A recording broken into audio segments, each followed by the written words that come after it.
Hi, my name is Tito Aureliano. I'm a scientist, paleontologist, and also a science communicator, which includes game developing. Today I came to you, to Latinx event, to talk about the Dino project. But before I get into the game, I will give you a little bit of the background on how we got into game development and why did we create, what was our motivation to get into this area. So I prepared a little presentation about to introduce you our project. The slides are in Portuguese, but I will talk in English, so it's a good opportunity to do this cultural language exchange. I'm gonna talk to you about the science in games in general and how we get into the indie gaming industry. So why is it relevant to talk about science? So science is important because it comes with the concept of using a logical mind. People that usually works with programming usually have a mind, a setup to work in a logical manner. But the general public, people in general, don't structure their minds. We are not stimulated to use the logical side of our minds, and this affects everything in our lives, like how we deal with our bills, how we deal with our strategies in life, our projects, our jobs, how we conduct our decisions in life. And this also can affect our security. For example, how can that affect our security? Our health and security, for example. Why? If you played any of these games, you're probably more prepared psychologically to what we have been through in the past years during the pandemics. So games also help us to deal with certain situations that other people think it's purely fiction. So if you previously knew how dangerous and how serious a pandemic situation is from gaming, for example, you would probably take better care of yourself. Most of us lost relatives, friends, and colleagues to the COVID-19 pandemics. So were these people, did these people have any previous experience with the subject of pandemic from media like movies and games? Probably not. Most of my relatives that died, unfortunately, didn't have contact with this seriousness of the subject. It's pretty much impossible to resume the participation of science within the gaming history, but I can start a brief resume with asteroids. So science was there since the beginning. I'm not even talking about how they created the boards or everything like that, the technologies and so on, but the subject within the game narratives. So asteroids included several concepts from physics, like the movement of inertia in space, like the ship, the crafting going there and shooting asteroids, which includes geology or astronomy. We can also mention here lunar lander, because we are exploring other planets or exploring other satellites and so on, and you have to deal with the physics of landing in the right way. Of course, these games were ported to Atari. We also have several social sciences games, which I can include here. What in the World is Carmen Sandiego games, which I loved when I was a kid, and they were very popular in ancient PCs. I cannot stop mentioning Nintendo and Sega consoles, which have many superhero games, most of which include science fiction concepts like mutants.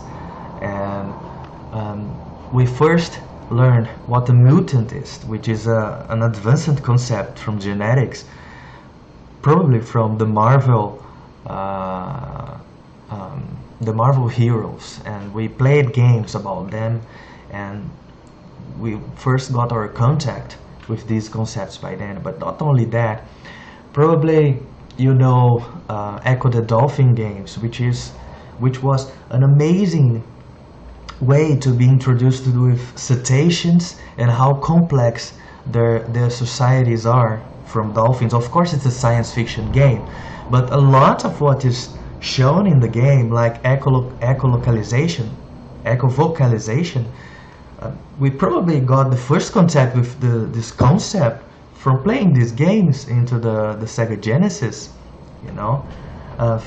And also the wildlife, the marine wildlife that's presented in this game. Everything needs science concepts within there. We also have just another example. We have an ant simulator in the Super Nintendo, for example. This is science also. Of course, we have Jurassic Park games, which introduced us not only many concepts of paleontology, but also computer sciences, and also genetics and ethics in science also. And everything came into small pills in the middle of entertainment while we were having fun playing these games. I cannot forget the opportunity to mention here the importance of Game Boy. Game Boy presented many ports of these already published games. When we go into the PlayStation 1, I could mention several games, but I will start here with Final Fantasy VII, which introduced several concepts of eco-socialism, because on how not sustainable mankind was getting in the 90s and early 2000s, and how could that affect mankind in the near future, which is what we have been going on now with the climate changing and the heating of the planet and uncontrolled devastation of our forests. It was all raised in that game back then. We also have Resident Evil games, which includes many concepts on pathology, medical sciences, and also biology, genetics, and cosmetics, pharmacology. We have also from Capcom, we have Dino Crisis series, which also talks about dinosaurs, but more about time travel and so on. About archaeology, first I should talk about the difference between archaeology and paleontology. Most people in common media also make a misunderstanding about this, and every time people call me an archaeologist, I almost have a heart attack, like, oh my god. Archaeology deals with human cultures, like artifacts, pyramids, mummies, and so on. And paleontology deals with ancient life in general, like dinosaur fossils, plant fossils, bacteria fossils, trace fossils, and so on. So we have many games dealing with archaeology, with artifacts and ancient civilizations, and most famous franchises involving these subjects, which are of course Tomb Raider, and more recently in the last 20 years, for me it's recent, it's Uncharted, which are great franchises. The problem is how this industry is dealing with this subject, because these games are great, but they have a bias, an ideological bias, because they go into foreign countries, especially my country and neighboring countries, and they steal archaeological property, cultural property, and they kill people like me. Like this is a problem in the industry, and I must address it here in this event, because every time when I show up, people like me show up in the games, you have to kill people like me, you know. It's always the bandit or the guy you must kill to get the cultural property and so on. So these games are great, but you must review how you portray other ethnical groups into games, right? Some indie games and the companies are already trying to revert this kind of stuff without losing the great aspect of exploration and going to foreign countries and exploring the ruins and so on. This is Heaven's Vault. Heaven's Vault is a great game as you play as archaeologists going to Muslim countries to study ruins and so on, without that illegal aspect, unethical aspect of previous games. But which kind of franchises are talking about paleontology and biosciences right now, and which ones are more popular? I cannot forget to mention Jurassic World games are talking about paleontology quite a lot, and they are the most popular, I guess, recently. There is a problem with this franchise, because when Jurassic Park was first released into the 90s, the studios were really worried about bringing the most top aspects of science, the most modern aspects of paleontology to public, and that surprised us when we were kids. We were watching not just the technology of filmmaking, but we were watching the best that science could bring. But when Jurassic World came, it came not with the best that science could give. They came with the science of the 90s again. They didn't bring the modern dinosaurs and the most recent research that we could see into the dinosaur sciences. So it was a bit of a disappointment for us that are big dinosaur fans and science fans. They missed the great opportunity, and the games reflected that. But there was a response from the indie industry. For example, this is a zoo game, indie zoo game that tried to bring dinosaurs and other animals with a new face, with the new face of the 21st century. Dinosaurs with some feather coverage, and we know that from science that a great deal of the dinosaurs had feathers, a little bit of feather coverage, and it was amazing. So it was a very successful project, and interestingly, that influenced the hegemonic industry. Jurassic World recently released a pack with more scientifically accurate feathery dinosaurs. So this is the indie industry trying to say, guys, move on, no? Try something new, take risks. But they were not the first. Of course, there were other companies trying to bring science into this dinosaur biosciences subject, like Zoo Tycoon. Zoo Tycoon in the early 2000s tried to bring dinosaurs and other animals. Of course, we have No Man's Sky, which tried to bring several scientific concepts of geobiology. Of course, it's fictional, very fictional, but they tried to imagine how would alien life look like based on what we have on planet Earth and how evolution has been here. Of course, there are many mistakes they could have explored, like how gravity would affect life, and larger planets would have different animals from smaller planets, because gravity also affects how big animals and plants and evolution, the limitations of evolution on our planet, also the gases and the chemistry. They could have explored that better. Probably if they have more scientific consultants and paleontologists in their company, that's a tip for you. If you want to work with science in your game, try bringing scientists to your game to make some consulting. It will enrich much more what we're trying to tell. But also smaller companies, indie companies, trying to tell stories about decolonization practices and in science, like this game which came to a game jam. It's a very beautiful game about a fossil that was illegally taken, fossils that were illegally taken from Brazil, Ecuador and Mexico, and how they could come back to their home countries. And it's really cool. It's a point and click adventure, 3D adventure. There is also other games with a retro style talking about endangered species in a Game Boy style. I love the things that this studio do in Brazil. It's Clareira dos Jogos, the name of the industry. They talk about everything from botany, from malacology, the study of mollusks, and mammalogy, mastozoology, and so on. It's a very funny way. It's a very fun way to learn about sciences. But here we come into the dino hazard. How do we create a dino hazard, and who did it?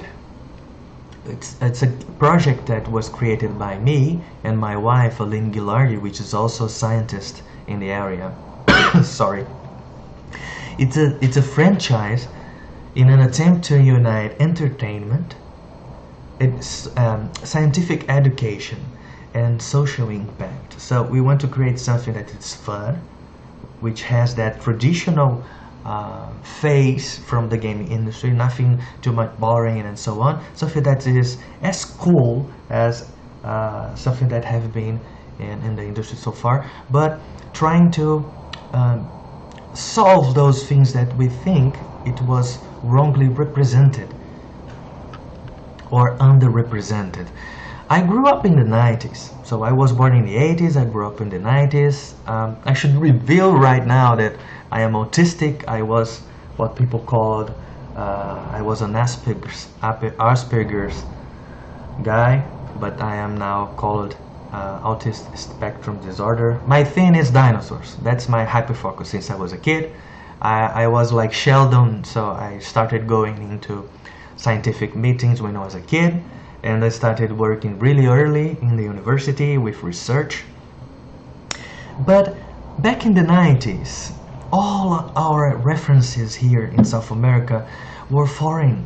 Like, we only have foreign cultures showing that, and we have no idea, because no one was talking about that. What was being done in Brazil, in my country? How could we pursue a science career in my country? And then I grew up to trying to change this reality, you know. So I became a paleontologist from geology. I'm also a geologist, and I got married with someone that was just like me, which is Aline Gilardi. She's a professor of paleontology at the UFRN, and we run this laboratory, Dino Lab, Diversity, Ichnology, and Osteohistology Laboratory. We basically work with dinosaur fossilized tissues to understand metabolism and so on, but not only dinosaurs, other prehistoric organisms as well. We also have this science communication studio, which I will talk about later. We have been publishing several research across the continent in the past decade. We talk about several dinosaurs, zombie dinosaurs, semi-aquatic dinosaurs, giant crocodiliforms, pterodactyloid pterosaurs, saber-tooth, ancient mammals, and several cool stuff. Many research we did was portrayed in National Geographic, Scientific American, Science Magazine, CNN, Fox News, BBC, The Guardian, and several other. We are always there in the media as researchers. But we also, things I told you before, we also want to change that popularization reality from when we were kids. Like, no one knew what was going on in South America, in Latin America, when we was kids. Who are the researchers in South America? What kind of science they do? People don't have many things to access our cultures here. People know nothing about Brazil. People actually know only Carnival, which is great. It's a great party. People know Carnival, and they know about violence and bad stuff. No, they don't know the good stuff that comes from my country. They don't know that we have hundreds of thousands of scientists and museums. We have more museums than Germany and France and England, but they don't know that. And this is a pity. We must change this reality. So we do communication with other peers, with other scientists in social media.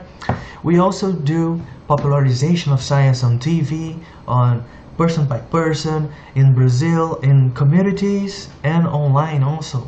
So we are in the field, when we're digging in the outback and forests. We also try to talk with the local populations. We also try to talk with the urban populations when we travel to different towns.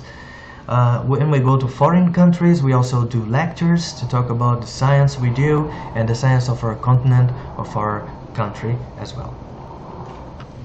We have this channel called Coleccionadores de Ossos, which means in Spanish Coleccionista de Huesos, and in English Bone Collectors, which is the name of our studio in English, Bone Collectors Studio. We started with a blog in 2010, and then we created this YouTube channel. We have over 2 million views by 2023. We have over 15,000 subscribers, over 250 videos, and over 300,000 watch time, 200,000 hours in watch time. We do basically indie documentaries, vlogs in a lab, when we go to the Amazon, when we go to the desert, when we go to Patagonia, when you go to South Africa, when you go to several countries in England and Germany and France and all the countries we go to do some kind of research or even backpacking and trying to talk about the science and everything when we see it, and trying to talk about every detail for the general public, like how we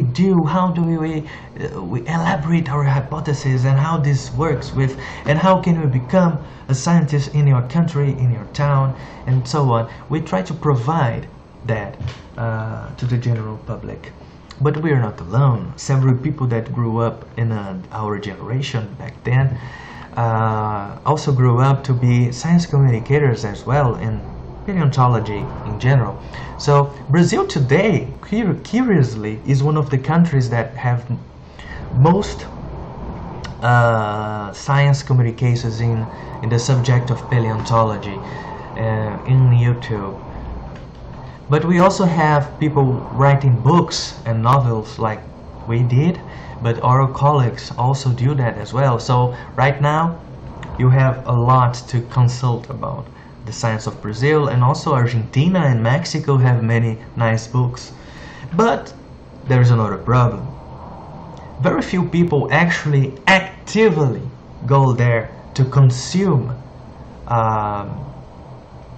a product of science. Like, people go there, sit on a sofa, turn on National Geographic, turn on your favorite YouTube studio and look for, I want to know about dinosaur science, I want to know about paleontology, and then they stay the afternoon watching indie documentaries and so on. Very few people do that, let's be honest here. So we must elaborate other products and other ways to go to people that passively consume them, people that are just passing on TV or on Steam or playing video game, watching the store, and suddenly they see a product there. And how can we do that? Of course, in science fiction we have very great examples of media that expanded from the bubble and got into the general public from science fiction, like Jurassic Park, Alien, even the Marvel comics. We can talk about Metroid, we can talk about Mass Effect, we can talk about several other franchises. But what if we could create a new franchise that can gather everything we like the most in the paleontology and dinosaur subject, but we can create something new, and we can add a new sauce, a new moisture to the genre. What if we could take Jurassic Park and mix with Indiana Jones and get something from Aliens and Blade Runner? This is pretty much Dino Hazard. This is the idea. So we wanted to create a franchise, something completely new that would bring several aspects of these science fiction that we love since we're kids, but we add this cultural aspect and this ethnical aspect and something completely different from in science as well, to bring something that would break this barrier, you know. I would like to highlight here one of our main objectives that was disturbing me and Aline was like the female representation, women representation in gaming is terrible. Women are today almost 50% of the players, and they're still portrayed in a very misogynist way in most of games, especially RPGs. Like, what's going on? You know, why? So the same is true from comic books. How women are very sexualized in this media. You rarely have protagonists in this media, and it's even worse when you consider ethnic minorities like Latin Americans and Black people and East Asian people. They are very rarely portrayed into this media in a very respectful manner. So this is what we try to prove. We try to prove with Dino Hazard that we can create something really cool and inclusive with that, and they will feel that will feel natural. We try to prove to the industry that this is natural. This is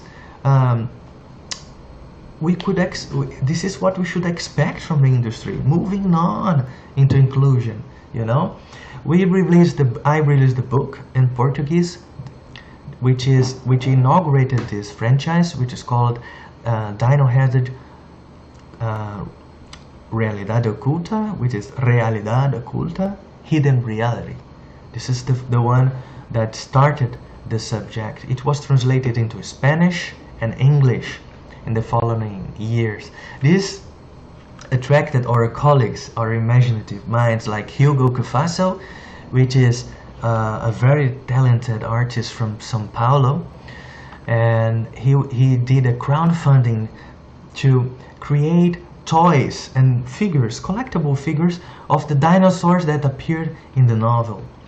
So it was very successful, and now you have in several countries these dinosaurs, which are dinosaurs from northeast Brazil that were never portrayed with the scientific accuracy for collectibles. Like now kids can get a toy like this, and they can see like, oh, it's a dinosaur from where? From Brazil. Oh, so Brazil have science. Oh, kids from Brazil can get now toys and see, oh, we can do science as well. So most of the toys, this is a very detail that we rarely think of. Like most of the toys are from dinosaurs from the global north, from science done in the global north. You have very few toys from science done in the global south. This has an effect on our imaginations, on our way of watching the world, like everything modern comes from the global north, and that's not true. You know, there are several nice cultural heritage and science heritage done in Latin America, in Africa, in Asia, and South Asia, you know. Afterwards, we signed a contract with the Dino Lady Studio from Marcel Castro and Thais Lobo to adapt the novel Realidade Oculta, Hidden Reality, into the comics. So we started a comic series, which is named Dino Hazard Comics. We released the first volume. We got government funding to adapt that, and we released the novel in Portuguese in 2021. It was extremely well received in Brazil, and lots of people asking for a localization and international release. We already have localization for English and Spanish, but we don't have the funds to publish it abroad. We are looking for publishers that are eager to publish our comics as well. I am sure people would receive that very warmly in Mexico, Argentina, and even United States. These comics proved even once more how successful we can be when we try to bring science, what is the best and most accurate in paleontological science and physics and chemistry and geosciences. What is the top thing? We can bring that into science fiction in comics. And we also have this project which is called Dino Hazard Chronos Blackout, which is a prequel to the novel and the comics. We did a crowdfunding back in 2021 and we were really successful. We raised some money here. It's a Brazilian crowdfunding. We got some funding from sponsors from a major podcast here in Brazil. There was a company from the United States that invested some money as well. It's not as much as could have been to make a faster production, but slowly, in a very sustainable way, we are trying to bring this to the RPG genre. We wanted to create a turn-based RPG, but with several action elements into that. The entire game is goes through into the Brazil of the 22nd century, so it's a dystopian background, and you have this island. We have very different people from different ethnic groups, and they are forced to be together. Very few people might think of Jurassic Park because it's an island with dinosaurs, but actually Jurassic Park was not the first story to bring this concept of islands with dinosaurs. We have a common ancestry of Jurassic Park, if I can say that. It's more like a Sound of Thunder from Ray Bradbury, but we had several elements in the narrative. We had several elements of typical Latin American literature and narration type. So if you play it, it might sound familiar in the surface, but if you go deeper and deeper and deeper, there are many things in the subtext. You could explore that. Our objective in this game is trying to portray a game which the 7 main characters, none of them is a white person, not even white Hispanic person, man, a white Hispanic man.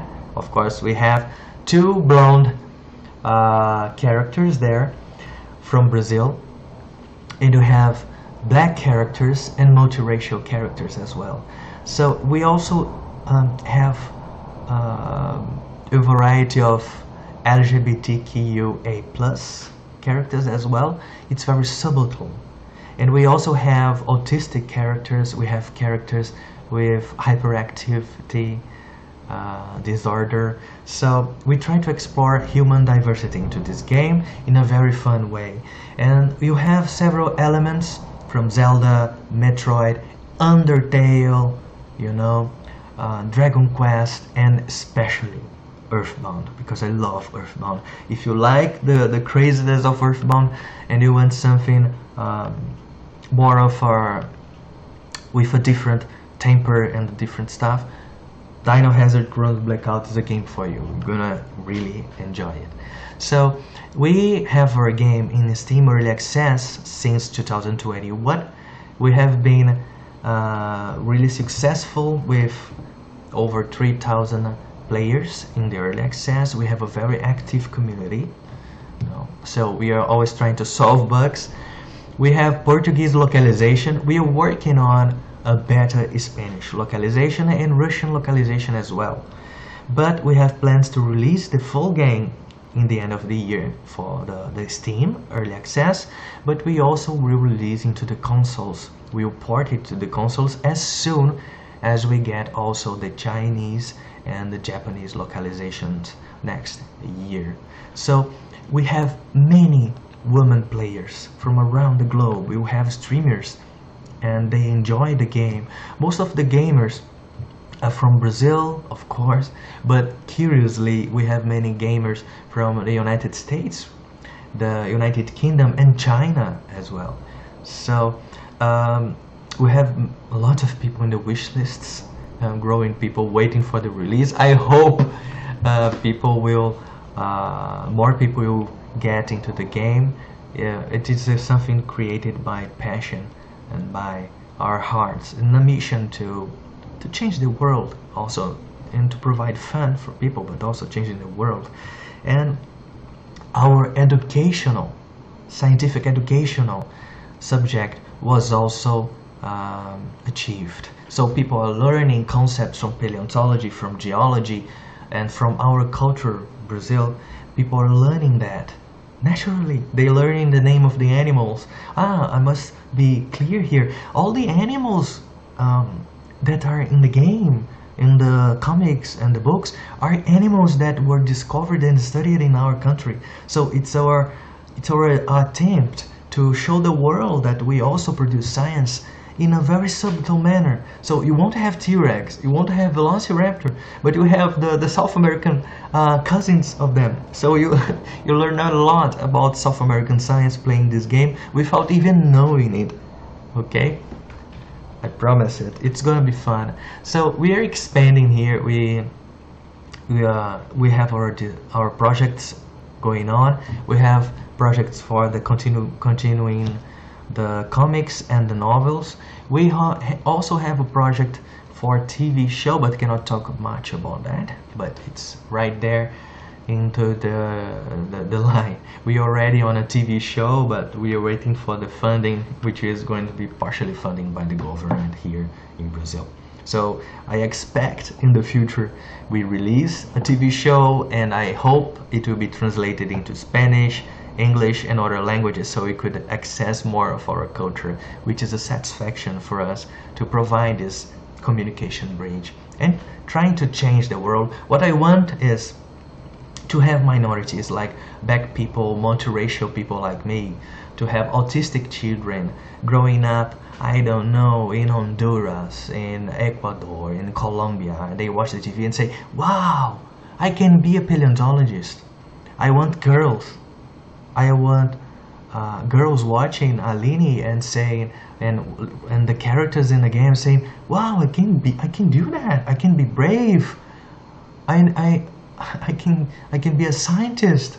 So this is what I want to change the world in that manner. So this is pretty much our recipe of what we've been doing here, Aline and I, in the past years. I hope you enjoying this talk.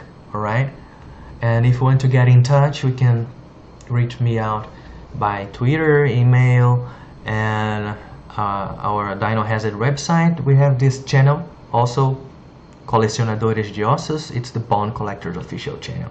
I'm sorry it is in Portuguese, but it is also a decolonization process. You must get used to other languages in the world. It's a natural process of cultural exchange. So thank you very much for taking your time into learning more about the Dino Hazard project, the Dino Hazard game, and the background, the whole thing beyond the scope of the game. Ciao ciao.